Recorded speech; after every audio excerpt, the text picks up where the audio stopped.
নমস্কার। যুক্তি তর্ক সঙ্গে অর্কয়ে আপনাদের স্বাগত। আপনাদের সঙ্গে আমি অর্কপ্রভ সরকার।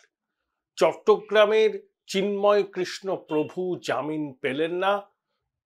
2025 সালের 2রা জানুয়ারি পর্যন্ত তাকে জেল হেফাজতেই থাকতে হবে। আসলে শুনানিও হয়নি 3রা ডিসেম্বর। চিন্ময় কৃষ্ণ প্রভুর হয়ে কোনো আইনজীবী দাঁড়াতেই পারেননি। যে সমস্ত আইনজীবী চিন্ময় কৃষ্ণর হয়ে আগের শুনানিতে সওয়াল করেছিলেন তাদের বিরুদ্ধে বিস্ফোরক আইনে মামলা করা হয়েছে। তারা আদালত চত্বরে ঘেঁষতে পারেননি।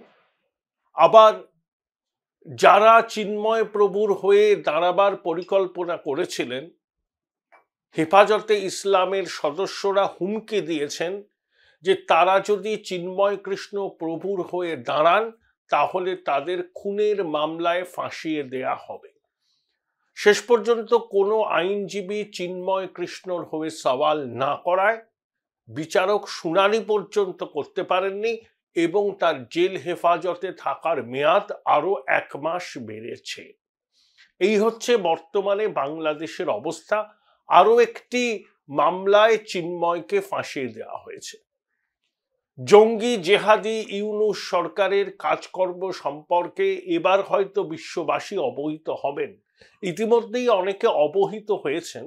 যারা হননি তাদের কাছে চিন্ময় কৃষ্ণর মামলার শুনানি একটা বড় দৃষ্টান্ত হিসাবে থেকে যাবে। 2রা ডিসেম্বর ঢাকায় বাংলাদেশের পররাষ্ট্র মন্ত্রক বিভিন্ন দেশের দূতাবাসের কর্তাদের ডেকে সাফাই দেওয়ার চেষ্টা করেছিল যে ধর্মীয় সংখ্যালঘুরা এখানে নিরাপদে আছেন, তাদের নিরাপত্তা নিয়ে চিন্তার কোনো কারণ নেই। ভারতীয় মিডিয়া এক্সাজারেট করছে। ধর্মীয় সংখ্যালঘুদের উপর আক্রমণের কয়েকটা ঘটনা ঘটেছে ঠিকই, কিন্তু সেটা তাদের ধর্মীয় পরিচয়ের জন্য নয়।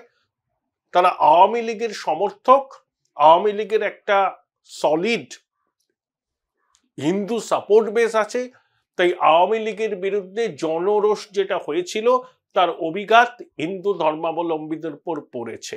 এ কথাটা বলে অন্তর্বর্তী সরকার জঙ্গি জেহাদিদের উৎসাহিত করলো। এরপর জঙ্গি জেহাদিরা যখন সনাতন ধর্মাবলম্বীদের উপর আক্রমণ করবে তখন প্রশাসন এই সাফাইটাই দেবে যে ধর্মীয় সংখ্যালঘুদের ধর্মীয় পরিচয়ের জন্য আক্রমণ হচ্ছে না, হচ্ছে তারা আওয়ামী লীগের সমর্থক বলে। আমি সাদে বলছি, বাংলাদেশের এই অন্তর্বর্তী সরকার জঙ্গি জেহাদিদের মতাদর্শে অনুপ্রাণিত সরকার। এই সরকার চায় ধর্মীয় সংখ্যালঘুদের বাংলাদেশের মাটি থেকে বিতাড়ন করতে, হিন্দু শূন্য করতে। সেই জন্য তারা বিরামহীন অত্যাচার করছে, হিন্দুদের খুন করছে, হিন্দু মহিলাদের সম্ভ্রমানি করছে, হিন্দুদের সম্পত্তি লুটপাট করছে। আইনের শাসন বলে বাংলাদেশে কিছু নেই। এখন জঙ্গি জেহাদি ইউনূস সরকারের যা বলছে আদালত সেটাই করছে। শাসকের আইন বলবৎ হয়েছে, বাংলাদেশের আদালতে আইনের শাসন নেই। এটা নিয়ে আর কোনো রকম বিতর্কের অবসান আছে বলে আমার মনে হয় না। বাংলাদেশের বিভিন্ন গণমাধ্যমে প্রাক্তন সেনাকর্তা, পররাষ্ট্র মন্ত্রকের প্রাক্তন কর্তা,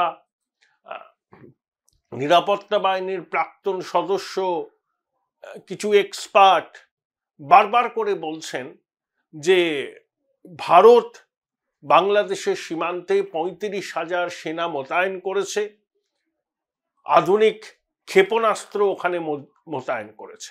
কিন্তু ভারত সরকার অবশ্য এই বক্তব্যের কোনো বিরোধিতাও করেনি, সমর্থনও করেনি। ভারত সরকার কিছুই বলেনি। দেখুন, ধর্মীয় সংখ্যালঘুদের এথনিক ক্লিনজিং করার পরিকল্পনা বাংলাদেশে হালে ঘটছে, এ কথা বললে সত্যের অপলাপ হয়। 71 সালে বাংলাদেশে হিন্দু জনসংখ্যা ছিল 23%, সেটা কমতে কমতে 8% দাঁড়িয়েছে। তাহলে 53 বছরে হিন্দু জনসংখ্যা 15% কমলো। কেন কমলো? কেউ কি নিজের বাড়ি ঘর জমি জায়গা নিজের জন্মভূমি ভিটে মাটি ছেড়ে অন্য দেশে গিয়ে উদ্বাস্তুর মতো থাকতে চান? কেউ থাকতে চান না।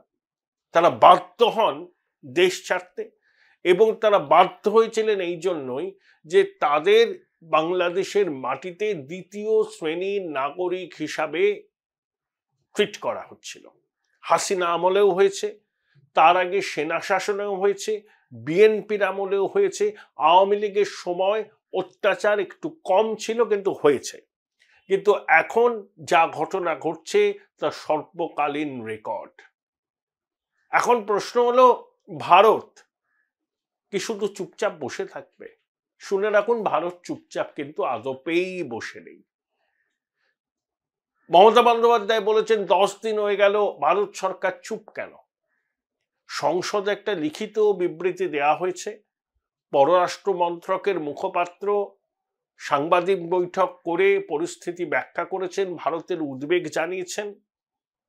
সমস্ত কিছু প্রকাশ্যে খুলেআম ঘোষণা করে যুদ্ধের দামামা বাজানো আধুনিক কূটনীতি নয়।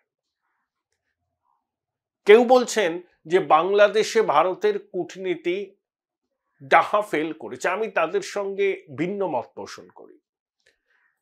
দেখুন, আওয়ামী লীগের সঙ্গে ভারতের সম্পর্ক অনেক দিন, শেখ মুজিবের সময় থেকে। শেখ হাসিনার আমলে ভারত বিরোধী জঙ্গি সন্ত্রাস বন্ধ করার যে উদ্যোগ নেওয়া হয়েছিল, হাসিনা সরকার তাতে সহায়তা করেছিলেন, এবং অনেকটা নিশ্চিতে আমরা ছিলাম যে বাংলাদেশের জমিকে ভারত বিরোধী জঙ্গিদের অভয়ারণ্যে পরিণত করতে দেবেন না শেখ হাসিনা সরকার। আমাদের সেই আশাবাদ কিন্তু বাস্তবসম্মত ছিল। অনেকে বলেন না, শুধুমাত্র আওয়ামী লীগ এবং শেখ হাসিনার চোখ দিয়ে ভারত বাংলাদেশকে দেখেছে। অন্যায়টা কি? 91 থেকে 96 বিএনপির শাসন ছিল, আবার 2001 থেকে 2006 বিএনপির শাসন ছিল। 2001 থেকে 2006 এই কালপর্বে চট্টগ্রামে অস্ত্রভর্তি কন্টেনার নেমেছিল ভারত বিরোধী জঙ্গি জিহাদিদের হাতে তুলে দেওয়ার জন্য। আওয়ামী লীগের সময় ভারত বিরোধিতার যে সুর ছিল, পূর্বতন সেনা জমানায় বিএনপি জমানায় সেই সুর অনেক চড়া ছিল, সন্দেহের কোনো অবকাশ নেই। আমরা আমাদের দেশের রাষ্ট্রের সুরক্ষা দেখব, আমাদের দেশবাসীর সুরক্ষা দেখব। বাংলাদেশ ভারতের 4000 কিলোমিটারের বেশি সীমান্ত। পড়শি বাংলাদেশের মাটি থেকে ভারত বিরোধী কার্যকলাপ যাতে উৎসাহিত না হয় সেটা নিশ্চিত করা আমাদের অগ্রাধিকার। বলতে বাধা নেই, শেখ হাসিনার সরকার ভারতের এই উদ্বেগকে মর্যাদা দিয়েছিলেন এবং ভারত বিরোধী জঙ্গি কার্যকলাপ অনেকাংশে কমে গিয়েছিল। সেই জন্যই আমরা শেখ হাসিনার আওয়ামী লীগ সরকারকে নির্ভর করেছিলাম, তাদের দিকে সাহায্যের হাতও বাড়িয়ে দিয়েছিলাম। বিনিময়ে শেখ হাসিনার সরকার ভারতকে এই বলে আশ্বস্ত করেছিল, বাংলাদেশের মাটি থেকে ভারত বিরোধী জঙ্গি জিহাদিদের সন্ত্রাসবাদ তারা এক্সপোর্ট করতে দেবেন না। এর মধ্যে কোনো অন্যায় নেই। বিএনপি যতই ভারত বন্ধু সাজার চেষ্টা করুন না কেন, তারা যখন দুদফায় বাংলাদেশের শাসন ক্ষমতায় ছিলেন, তাদের আমলে ভারত বিরোধী সুর কিরকম তীব্র হয়েছিল ইতিহাসের যে কোনো ছাত্র মাত্রই সেটা জানে। এই পরিস্থিতিতে ভারতে বাংলাদেশের বিরুদ্ধে ব্যবস্থা নেওয়ার দাবি তীব্র থেকে তীব্রতর হচ্ছে, এবং ভারতের সবকটি রাজনৈতিক দল একটা ঐক্যমত্যে পৌঁছেছে যে বাংলাদেশকে এবার উচিত শিক্ষাটুকু দেয়া প্রয়োজন। ইতিমধ্যেই ত্রিপুরা রাজ্যের সমস্ত হোটেল ঘোষণা করেছে, বাংলাদেশ থেকে কেউ ত্রিপুরায় আসলে তাদেরকে হোটেলে থাকতে দেয়া হবে না। অসুবিধার মুখে পড়বেন বাংলাদেশিরা, কিন্তু তা সত্ত্বেও উইথ হেভি হার্টস আমাদের এটা ঘোষণা করতে হয়েছে। অনেকে বলতে পারেন যে এখন তো ভিসা দেওয়াই কমে গেছে, এখন আর কজন আসবেন? যারাই আসবেন, ত্রিপুরার হোটেলিয়ার্সরা তাদের জন্য কোনো ঘর দেবেন না ত্রিপুরার কোনো হোটেলে। শুভেন্দু অধিকারী কাল পেট্রাপোল সীমান্তে গিয়ে বলেছেন যে চিন্ময় প্রভুর জামিন যদি না হয় 3রা ডিসেম্বর শুনানিতে, তাহলে 8ই ডিসেম্বর পর্যন্ত যে সপ্তাহ, সেই সপ্তাহে 5 দিন ভারত বাংলাদেশের স্থল বাণিজ্য অন্তত পেট্রাপোল থেকে বন্ধ থাকবে। ইতিমধ্যেই আসামের শ্রীভূমি জেলা, করিমগঞ্জের নাম বদলে হয়েছে, সেখানে স্থল বাণিজ্য বন্ধ। এবং তারপরেও যদি বাংলাদেশের প্রশাসন ধর্মীয় সংখ্যালঘুদের অত্যাচার বন্ধ করতে না পারেন, তাহলে জানুয়ারি মাস থেকে লাগাতার দ্বিপাক্ষিক বাণিজ্য বন্ধ হয়ে যাবে। অর্থাৎ বাংলাদেশ থেকে পণ্যবাহী ট্রাক, এই ভারত থেকে পণ্যবাহী ট্রাক বাংলাদেশে ঢুকবে না, পেঁয়াজ যাবে না, আলু যাবে না, অন্যান্য দৈনন্দিন জিনিসপত্র যাবে না। একটা জিনিস বাংলাদেশের জঙ্গি জিহাদি সরকারের মাতব্বরেরা কান খুলে শুনে নিন, এবং বাংলাদেশের সংবাদ মাধ্যম এবং বাংলাদেশের ভারত বিরোধী শক্তি কান খুলে শুনে নিন। পাঙ্গা যদি লড়তে চান ভারতবর্ষের সঙ্গে, ফল অত্যন্ত খারাপ হবে। পাকিস্তান বুঝেছে, সার্জিক্যাল স্ট্রাইক, ঘরে ঢুকে মেরে আসবো জঙ্গি জেহাদিদের এবং জঙ্গি জেহাদিদের যারা মদত দিচ্ছেন তাদের। এখানে জিরো টলারেন্স। বাংলাদেশের পরিস্থিতি যেরকম, যেভাবে ভারত বিরোধী জিগির তুলছেন ওখানকার জঙ্গিরা, এবং যেভাবে সনাতনীদের টার্গেট করা হচ্ছে, এথনিক ক্লিনজিং করার চেষ্টা হচ্ছে, আমাদের বাধ্য করবেন না কোনো বড় ধরনের সার্জিক্যাল স্ট্রাইকের মতো অপারেশন করতে। Join Indian Institute of Hotel Management now. Right choice, right decision. এটা আমাদের লাস্ট অপশন। কারণ আমরা যদি দেখি যে বাংলাদেশের সেনাবাহিনী আমাদের চিকেন নেককে টার্গেট করে উত্তর পূর্ব ভারতকে অস্থির করার চেষ্টা করছে, তখন আমরা মুহূর্ত জবাব দেব। আর ভারতের যে সামরিক শক্তি, বাংলাদেশের অবস্থা হবে তখন ছেড়ে দেমা কেঁদে বাঁচি, আত্মসমর্পণ করবে বাংলাদেশ। ঠিক যেমন 71 সালে পাক সেনা ভারতীয় সেনার কাছে আত্মসমর্পণ করেছিল। আমাদের সেনাপ্রধান যখন বাংলাদেশ সেনাপ্রধানের সঙ্গে ভার্চুয়াল মিটিং করলেন, তখন আমাদের সেনাপ্রধান যেখানে বসেছিলেন তার পিছনের দেওয়ালে 71-এর যুদ্ধে পাক বাহিনীর আত্মসমর্পণের ছবিটা টাঙানো ছিল। এই ছবি অনেক কথা বলে দেয়। অর্থাৎ বাংলাদেশের সেনাবাহিনীকে পরিষ্কার জানিয়ে দেওয়া হলো অতীত কি ছিল, ইতিহাস কি ছিল। তখনকার ভারতবর্ষ আর আজকের ভারতবর্ষের মধ্যে আসমান জমিন ফারাক। তখনও ভারতবর্ষ সম্প্রসারণবাদী রাষ্ট্র ছিল না, এখনো সম্প্রসারণবাদী রাষ্ট্র নয়। কিন্তু 71 সালে ভারতের যে সামরিক শক্তি ছিল, 53 বছর পর ভারতের সামরিক শক্তি 100 গুণ বেড়েছে। ভারতের ডেমোগ্রাফিক ডিভিডেন্ড, ভারতের আর্থিক শক্তি বাংলাদেশকে পিছিয়ে ফেলার পক্ষে একটা দিনও লাগবে না। কিন্তু আবার আমরা বলি, আমরা প্রতিবেশীর সঙ্গে বন্ধুত্বপূর্ণ সম্পর্ক চাই, প্রতিবেশীর সঙ্গে শত্রু মনোভাবাপন্ন অবস্থান বজায় রাখার পক্ষপাতী আমরা নই। কিন্তু বাংলাদেশের মাটি থেকে ভারত বিরোধী জঙ্গি জিহাদি কার্যক্রম যেভাবে বাড়ছে, তাহলে আমরা কিন্তু আশঙ্কিত বোধ করছি। যে কোনো মুহূর্তে ভারতের মাটিতে হামলা চালাতে পারে জঙ্গি জিহাদিরা। সেই ক্ষেত্র তারা প্রস্তুত করছে। তারা নিজেরা ন্যারেটিভ তৈরি করছে যে ভারত যুদ্ধের প্রস্তুতি নিচ্ছে, ভারত সেনাবাহিনী মোতায়েন করেছে, ভারত ক্ষেপণাস্ত্র মোতায়েন করেছে। অর্থাৎ এই ন্যারেটিভটা তৈরি করে বাংলাদেশের জঙ্গি জেহাদি এবং তাদের মন্ত্রণাদাতাদের উস্কানো হচ্ছে। এরপর এই উস্কানির ফলে এরা যদি ভারতকে আঁচড় দেবার চেষ্টা করে, তার ফল ভুগতে হবে বাংলাদেশকে। তৎক্ষণাৎ রিপ্লাই হবে, তৎক্ষণাৎ। এবং বলেছে না, ভারত সরকারের ঘোষিত অবস্থান, শত্রুকে ঘরে ঢুকে মারা, zero tolerance, zero tolerance. Pakistan সাক্ষী। এবং যে সমস্ত ভারত বিরোধী জঙ্গি বিদেশের মাটিতে লুকিয়ে থেকে মনে করছেন সেই দেশ থেকে তারা ভারত বিরোধী সন্ত্রাস চালাবেন, তাদেরকে মনে করিয়ে দিই যে পাকিস্তানের মাটিতে জঙ্গি জিহাদিরা খুন হয়েছেন, পাকিস্তানের নাগরিকরাই করেছেন।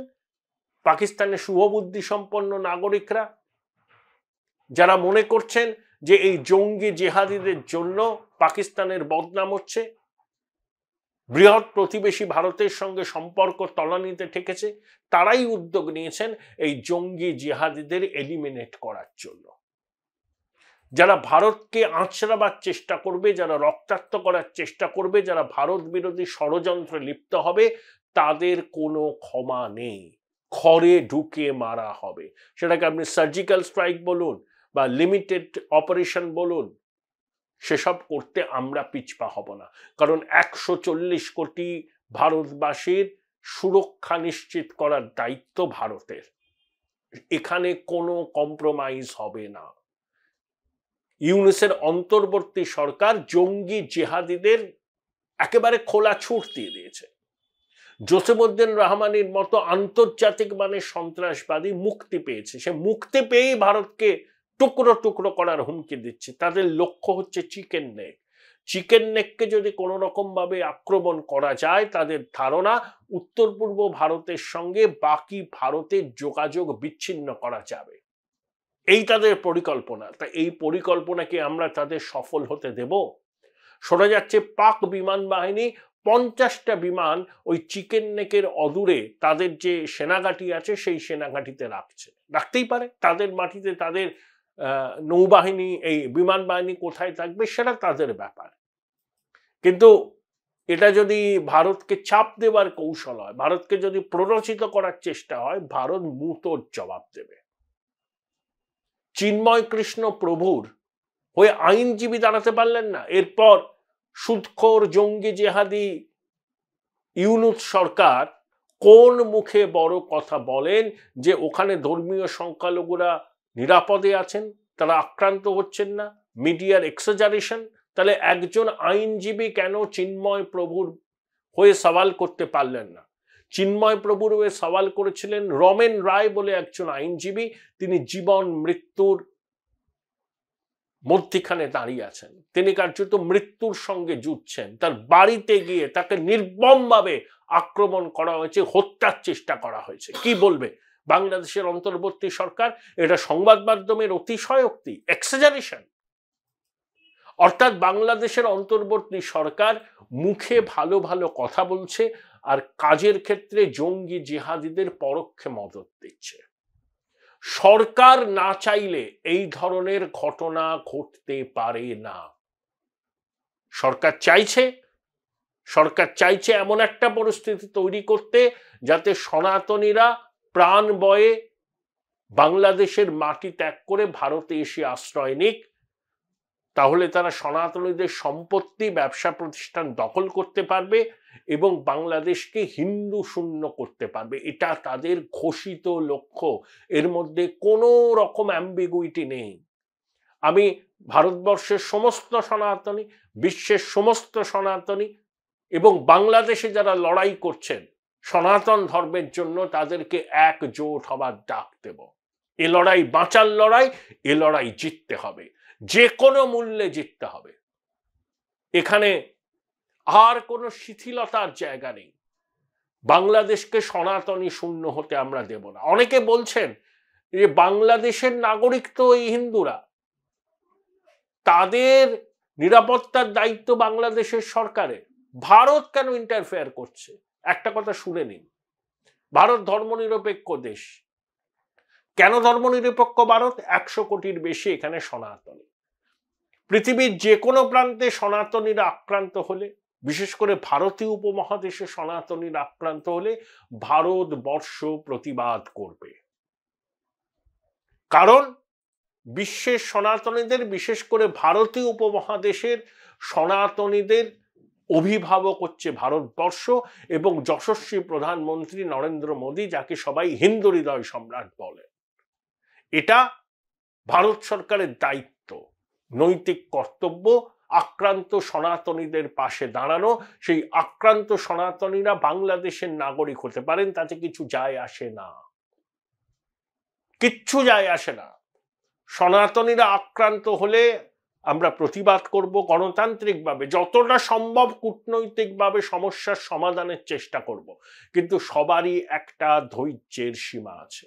এই সীমা যদি লঙ্ঘন করে জঙ্গি জিহাদিরা, যদি ইউনূসের অন্তর্বর্তী সরকার মিথ্যাচার করতে করতে মিথ্যাচারকেই সত্য বলে প্রতিষ্ঠিত করার মরিয়া চেষ্টা করে, তাহলে মুতোর জবাব হবে, প্রয়োজনে ঘরে ঢুকে জবাব দেয়া হবে।